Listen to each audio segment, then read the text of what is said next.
People with disabilities have the power to make an impact. And that is just what Vincenzo Piscopo wants the world to know. As president and CEO of the United Spinal Association, Vincenzo's life's work is devoted to making sure that people with disabilities are included and have access to opportunities so that they can make an impact. That is why diversity, equity, inclusion, and accessibility is so important.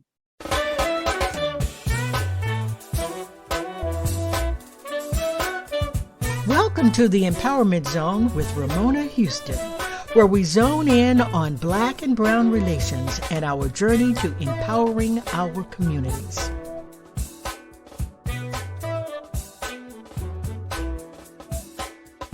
In our conversation today, Vincenzo enlightens me about the realities of ableism and why individuals and organizations must think and act differently in order to be more inclusive of the disability community.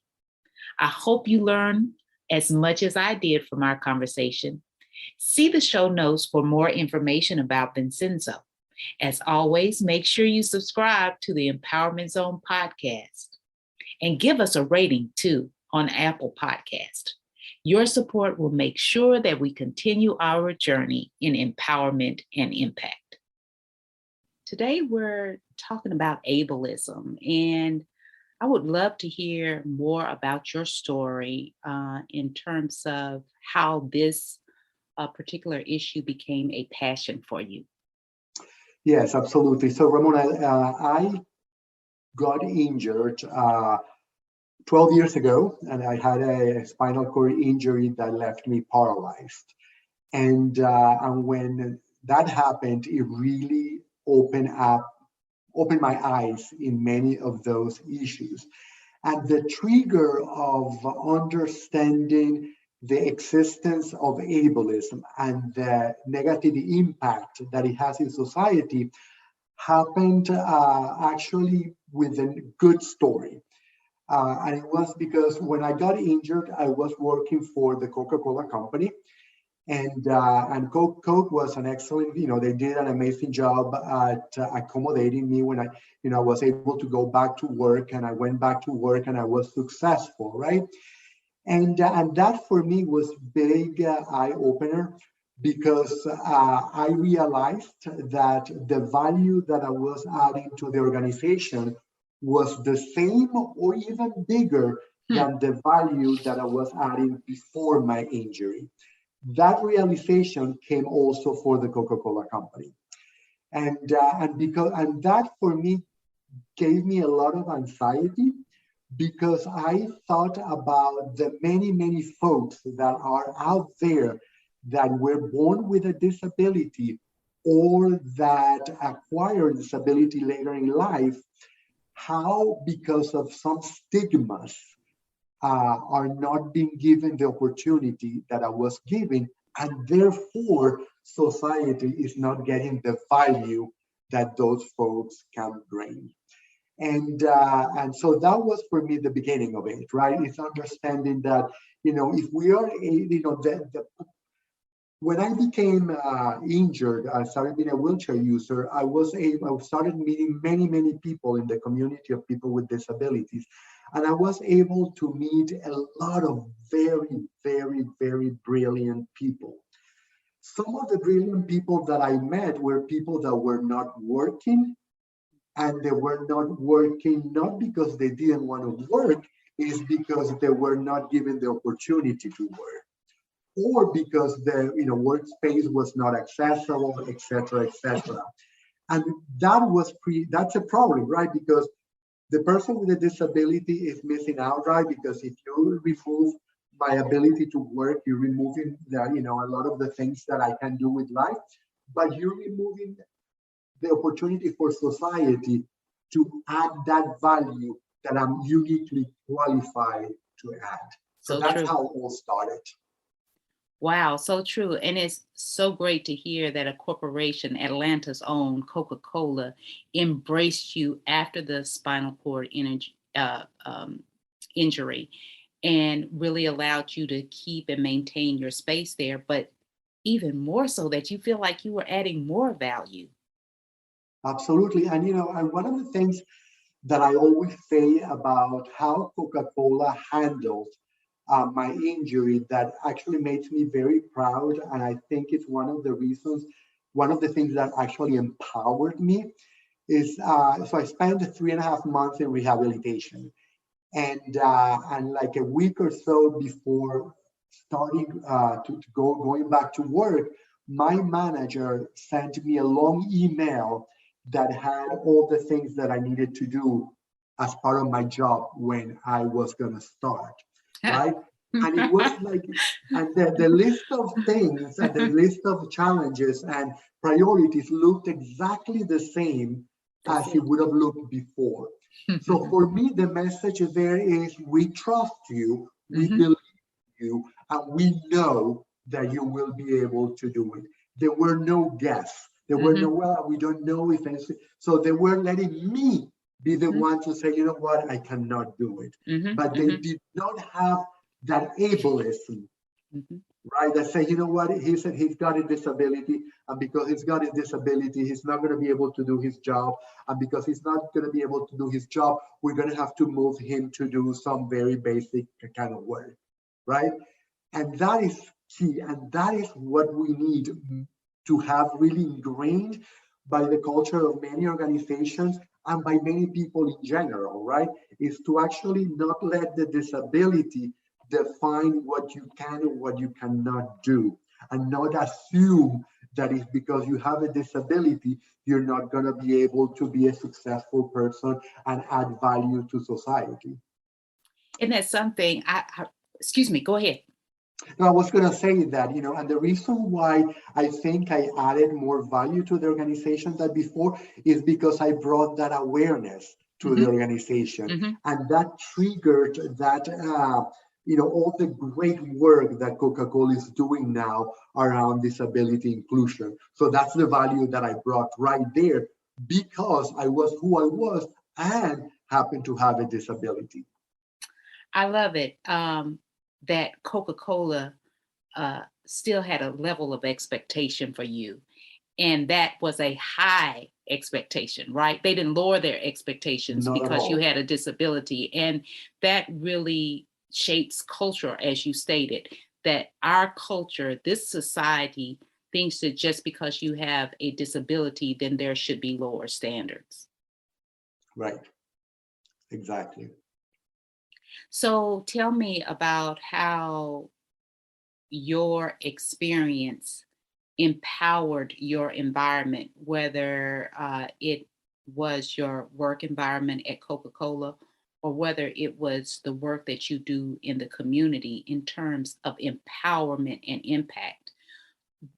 How did your disability shape the way you made social impact in your work and in the community?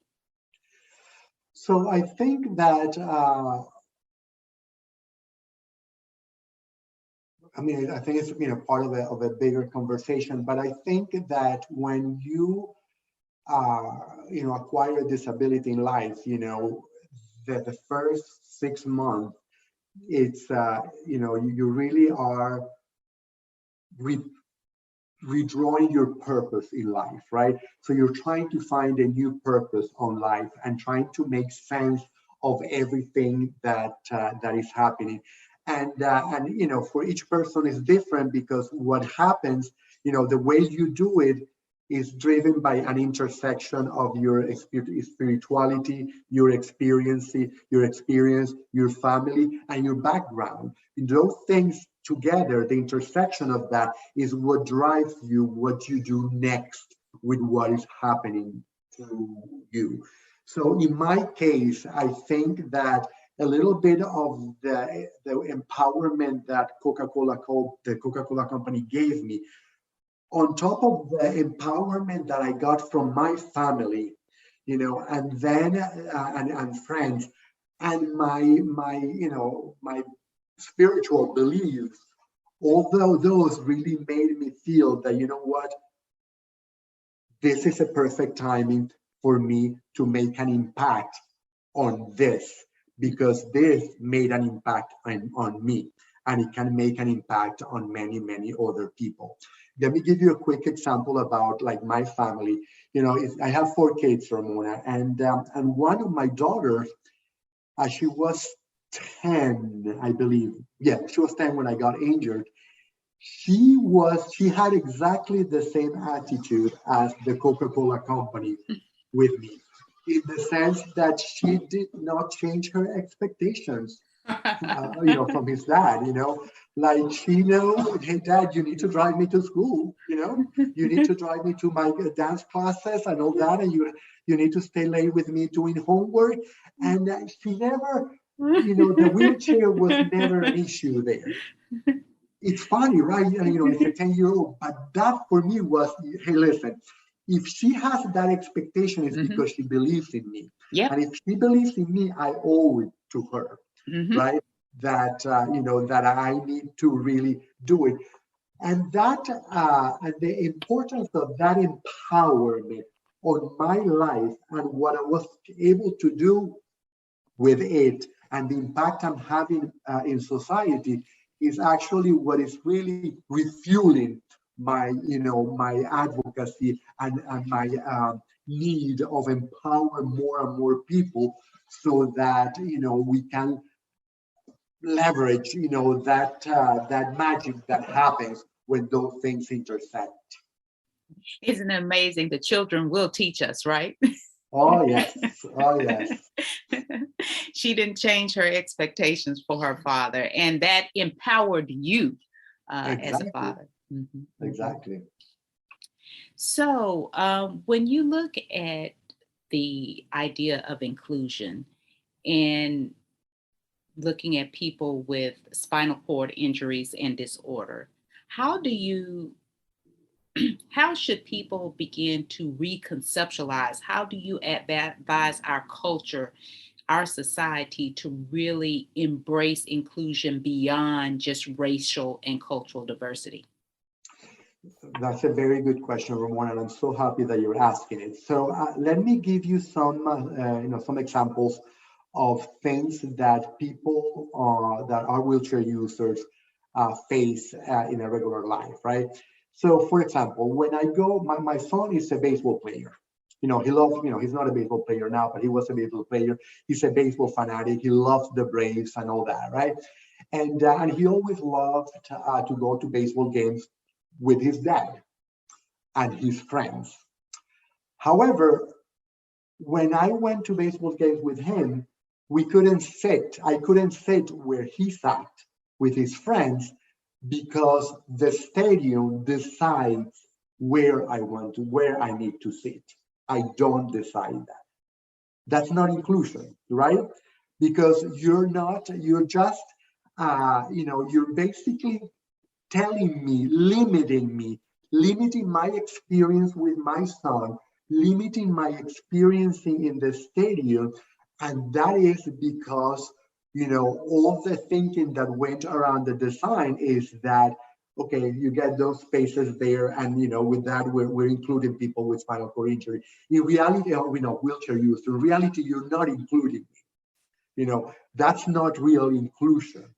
If I go to, for example, it's one thing that my daughters dance, right? And that's exactly the same case.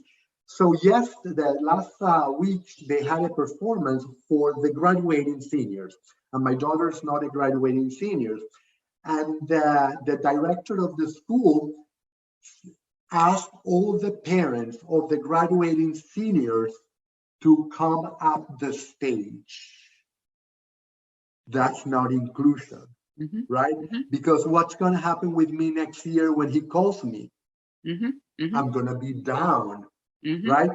And the problem with that is that feeds that stigma around people with disabilities, right? Because it separates you. If you're there, we're here, and you're there because you don't deserve to be here, right? And you don't deserve to be here, and that's why we didn't build, a ramp for you there, because you don't deserve to be there. We're building steps because everybody else deserves to be there, but you don't deserve that. So that, you can see how the ableism is really getting in the way of actually full inclusion. So how do you make sure that you include people? Inclusion starts everywhere. For me, inclusion is when I have the freedom to choose and not other people have to choose for me. And there are very few places that happens. Mm-hmm. And your story exemplifies the fact that inclusion is about design, and design is done in advance. It's not done after the fact. So if you're going to be an organization, or if you're going to be a leader who truly embraces inclusion, you need to look at inclusion in your design of your events, the design of your activities, the design of your programs, in order to make sure that it is accessible to all people, right? And that all people have a choice of how they want to participate. How and when, exactly. Yeah, yes. And so looking back at your example of the Braves and you wanting to go to the game with your son and his friends, and that was the expectation of your son as well. Right. Do you know if the Braves have even reconsidered that kind of structure, or if any stadium for that matter has really thought about design in terms of allowing people with disabilities to be able to sit with their families? Has that even been a conversation? No, it has not been a conversation, or not enough. I mean, there is a lot of conversations in the, we've had conversations with the, with associations of designers and architects and all that. It's a long road, and and I hate that I always go back to ableism, right? I'll give you an example. I was having a conversation with an airline that I had some challenges with accessibility with one airlines, and the things that the airline was doing was really making it very dangerous and difficult for me to travel. So when they asked me, so what do you think we should do? I told them, and the first thing that they said, well, that's a huge investment. Well, exactly. That's, if you were not an ableist, mm-hmm. you would say, we need to do that investment, right? Mm-hmm. Because you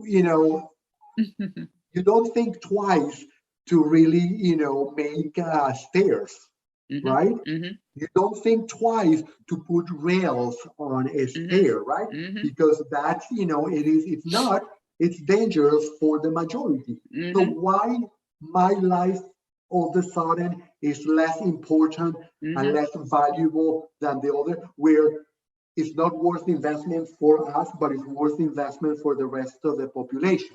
So, and that is what happens a lot on those kind of architectural problems. You know what? It might be a little bit more expensive.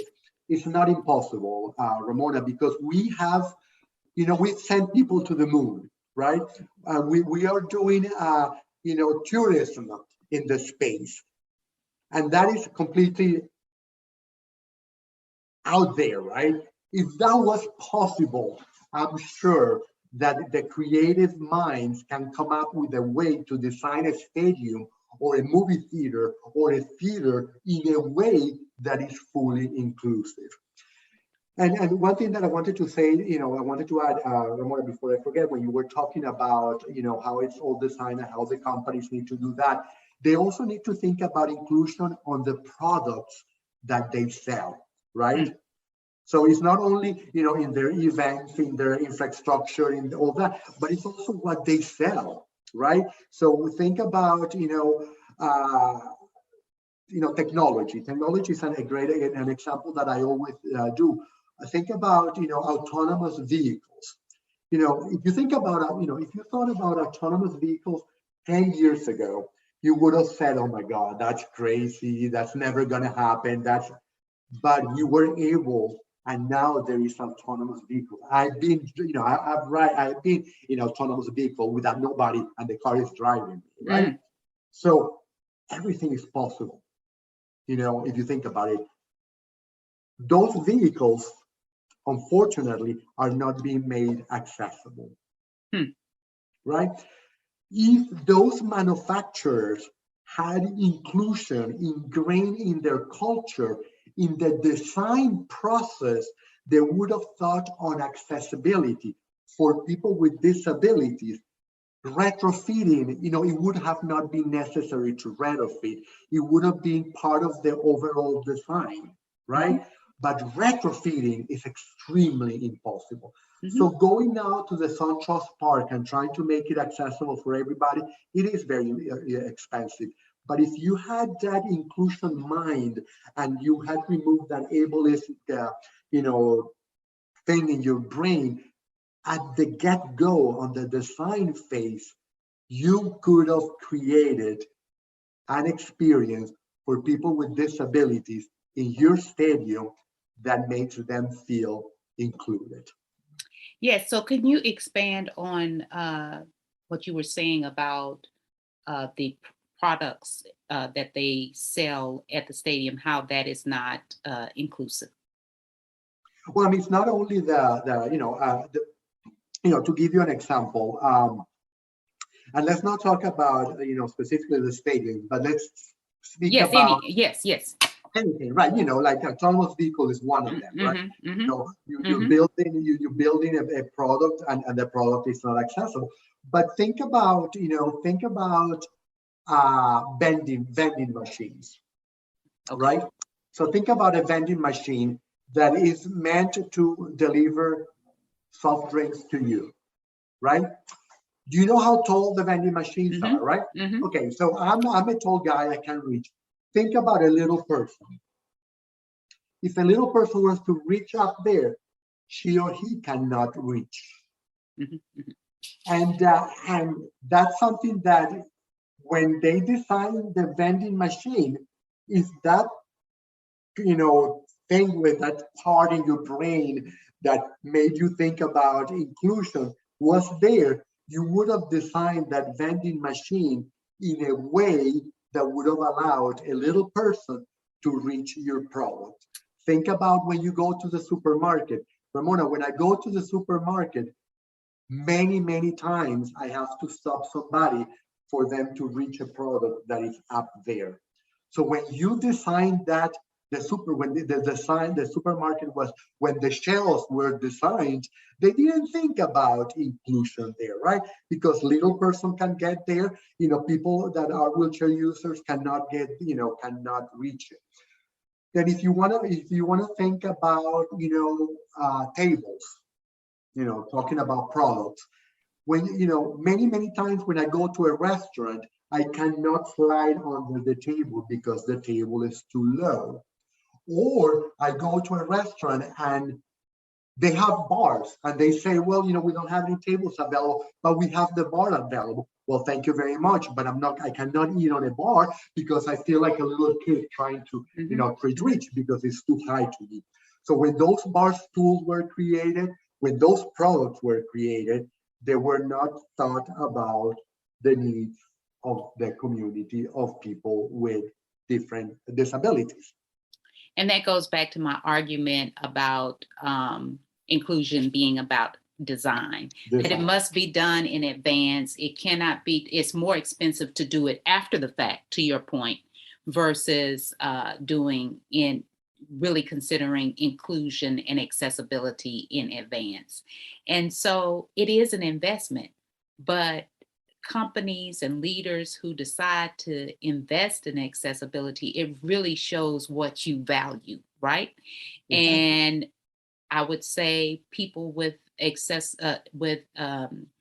issues with accessibility are worth the investment because everyone wants to be fully included, right, in our society and in our culture. Exactly. So with you being Latino and also a person with disability, talk about how your intersectionality really impacts how you do your social impact work in the community. Yeah, thank you for that question. So, I mean, it's interesting because one of the things that I've learned is how, when there are intersectionalities, the issues get compounded for, for the typical challenges and issues that the Latino community has uh, get compounded when on top of that you have a disability. And then the issues of that come with disability get compounded when on top of that you're Latino. So you're doubling compounding those issues.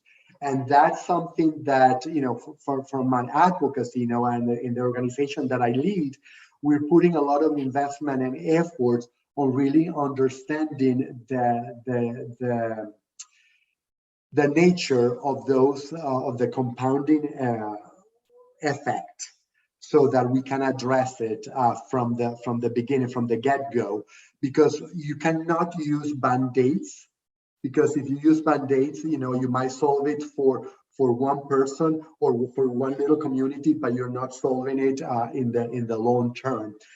Yeah, and for the Latino community, especially for the so there is discrimination, against Latinos. Obviously, there is the same stigma, against Latinos that are always make it very complicated for Hispanics to, not complicated, but more difficult to find jobs and all that. And if on top of that, you're Latino with a disability, you're just like, oh, we're not going to hire you. So that's an area that is concerning. But the other area that is concerning is, especially when you intersect Latino, disability, and low social economics. Because what happens there is, if you are, I'm very fortunate that I can afford to have an accessible house, right? I was able to build it, and I can have it.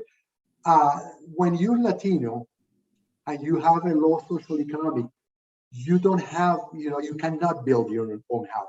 You have to look for, and you probably have to rent. So if you go out and want to rent, good luck finding an apartment that is accessible.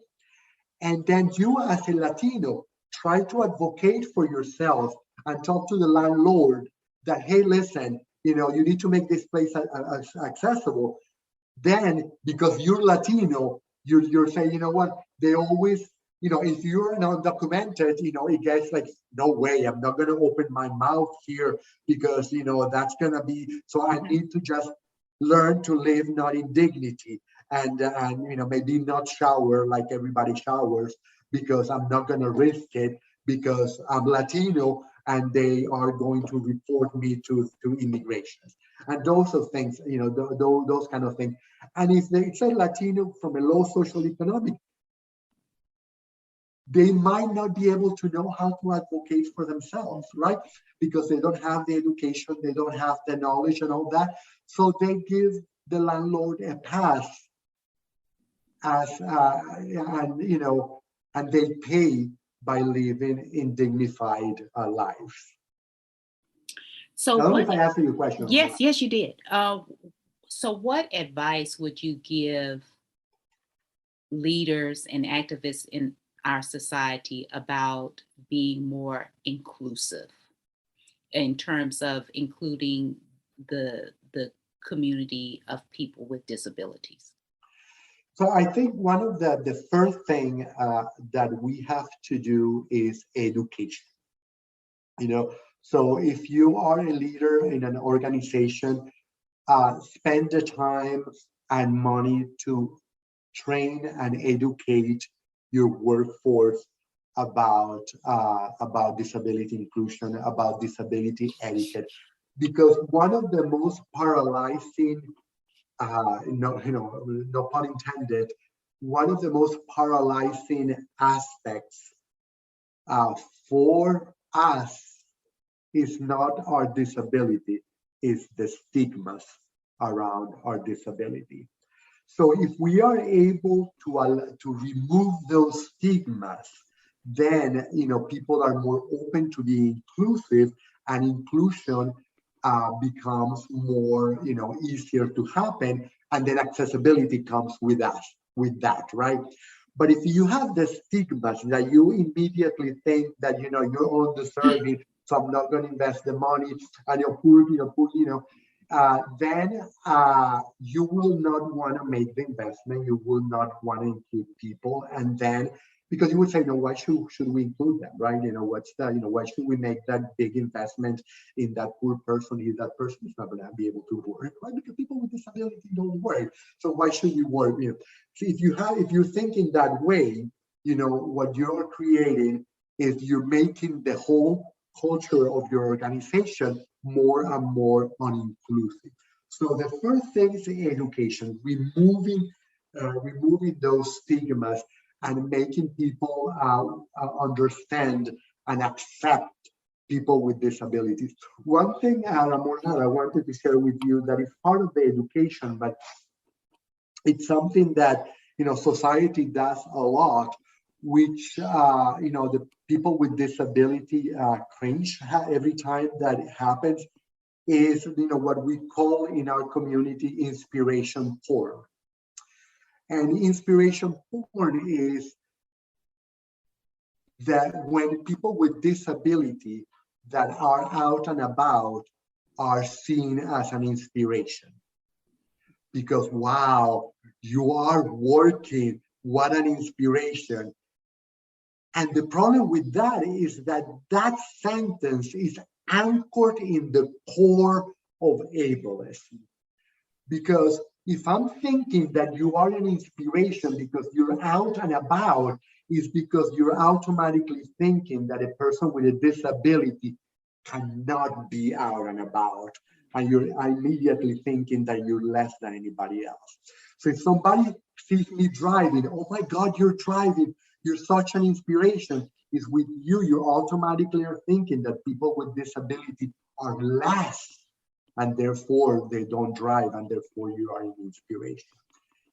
That inspiration porn is very, very, very damning to our community. And I think, the African American community to an extent also experiences that, a lot. And it's based on, it's anchored on that racism, that, oh my God, you're so articulated, excuse me, right?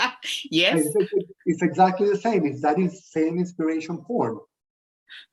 I was thinking the same example about one of the senators, won't call his name, talking about Obama was so articulate, Exactly. Right. Yeah, well, it's such an inspiration, right? Because he's articulated. Yeah. So so going back to my point, Ramona, is that you really need to educate people, and you really need to be very intentional with the strategies to remove those stigmas, so that people are more, because those stigmas are, they appear everywhere. I'm going to give you another story, Ramona, that happened to me that that illustrates this. That and it's very funny, and I've said it many times. But I was on a business trip in Canada, and we had a very busy day, right? And my coworker and I, at the end of the day, they said, you know what, we deserve to go to a very nice restaurant and have dinner. So we went, we had dinner in this very nice restaurant, and after dinner, I didn't want to take a taxi to my hotel because it's a pain in the neck transferring to the taxi. So I said, you know what, I'm going to roll. It's only a mile away. It's a good exercise for me. So I started rolling.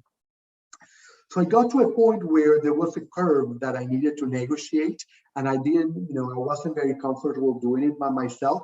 So there were a couple of ladies there, and I asked one of them, do you mind helping me navigate this curve? And she helped me, and I said, thank you so much. And one of the ladies tells me, sir, we just had dinner. We have this leftover. Would you like to have it? So she automatically assumed that I was homeless And not because I was dressing like an homeless, because I came from working, but because I had wheels, right? So that shows you that there is a lot of education that needs to happen. So I think the first thing that leaders need to do is that, and then not put a price on inclusion. It's not negotiable. It's not negotiable. But the other thing, Ramona, that I always tell leaders of organization is not only that is the right thing, although the fact that it's the right thing, it's heavy in us, but it's also the smart thing to do. Because if you are creating an environment that is inclusive for me and I work for you, you will benefit from my brilliance. I'm gonna be adding, and there's only one me. I can believe me, there is only one me that can bring the value that I can bring. And there's only one Ramona that can bring that value. If you don't do it, you're not gonna have the ability to recruit people that have that value.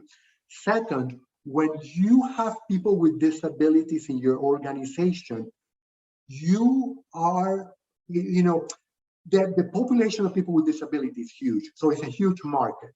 And people with disability are very loyal consumers. Mm-hmm. And if you're able to recruit us as consumers, we become very loyal to you. Mm-hmm. Mm-hmm. So if you want to recruit us, you have to create products for us. You have to talk to us. But if you want to talk to us, you're not going to make a 40-year-old white able-bodied man develop strategies for people with disabilities, right? Mm-hmm, mm-hmm, or because they have no idea how to talk to people. So you really want to make sure that you hire people with disability so that they can speak and create products for the community. When you give me employment, I have more money. And if I have more money, I can spend more money out there and buy your products and pay more taxes that ultimately benefit you because you have better roads, better schools, and all that. So everybody wins. So if you think about it, it's not only the right thing to do, it's the smart thing to do. And when you do it, we win, you win, and everybody wins. And that's the point that many leaders are missing on inclusion in general, not only with people with disability, with African American, with Latinos, with the LGBTQI community, etc.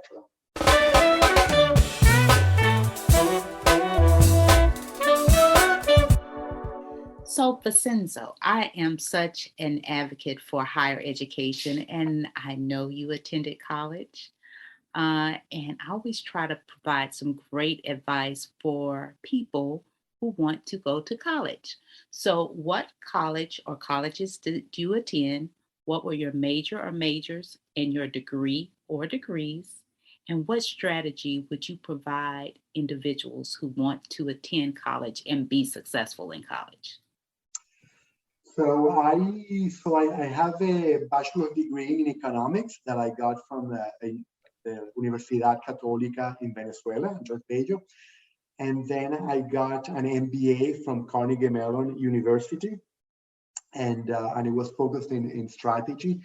And then I got a master's on creative studies from the State University of New York. So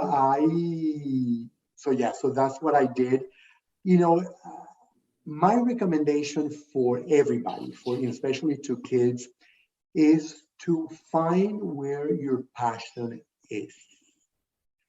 Don't let your decisions about what to study be based on how much money you can make in this job versus this job, or the reputation of a college, despite the fact that and compromise the area that you really, really love. Because when you do what you love and you love what you do, you're automatically successful. When that doesn't happen, you're not. And I can tell you that because I the times in my career where I've been the most successful have been the times where I've been doing something that I love and I enjoy, because I put all of me to it. But if I'm doing something that I don't love, I only put the 8 to 5 mentality to it. Time doesn't go as fast. But when I'm doing something that I love, time is irrelevant because I'm enjoying it. And when I'm enjoying something and time is irrelevant, you add so much value and you come with the greatest ideas. And then that makes you very successful, right? Because the people that employ you see that passion. And when they see that passion, it opens the doors for many, many places within the organization and outside. And besides, if you do something that you don't love, it really impacts your overall happiness. Mm-hmm. And if you're not happy, you're not going to be successful. Because success is not only about the money that you make or the salary, the money that you make or your title. Success is everything in your life. And you have to have that balance. One of the CEOs of the Coca-Cola company, Roberto Buizueta, who was one of the most beloved CEOs of Coca-Cola, used to say that life is like, you're juggling 3 balls: work, family, and your spiritual health, right? You have to be juggling all of them, because if one of them drops, you're done. So you have to make sure that all of them are up and are balanced all the time. So because job is so important in your life, you have to make sure that what you do there is something that you love. Because if you don't love it, it's going to impact your family, and it's going to impact your spirituality and your mental health, and you're not going to be happy, and then that is going to make you not productive and not successful. So go ahead. Yeah, look for your passion. Look for your passion, and I can promise you, even if it is selling juices in the street, if that is your passion, you will be successful, because you can make that the biggest thing in life, right? But you have to start with the core that is something that you love doing. That is great advice. Find your passion, because your passion is key to your success, your happiness, and your fulfillment. And the second piece of advice, find your balance between family, between job, and your spiritual, mental, and personal success. Thank you so much, Vincenzo, for being a guest on the Empowerment Zone. You have been an absolutely incredible guest. Thank you so much, Ramona, for having me. A special thank you to the incredible team of the Empowerment Zone. Terry Angulli, theme song. NADWorks, digital support, and of course, our featured guest. If you enjoyed my podcast, please subscribe. We are on all of your favorite podcast platforms. Be sure to rate us on Apple Podcasts too. Thank you for your continued support.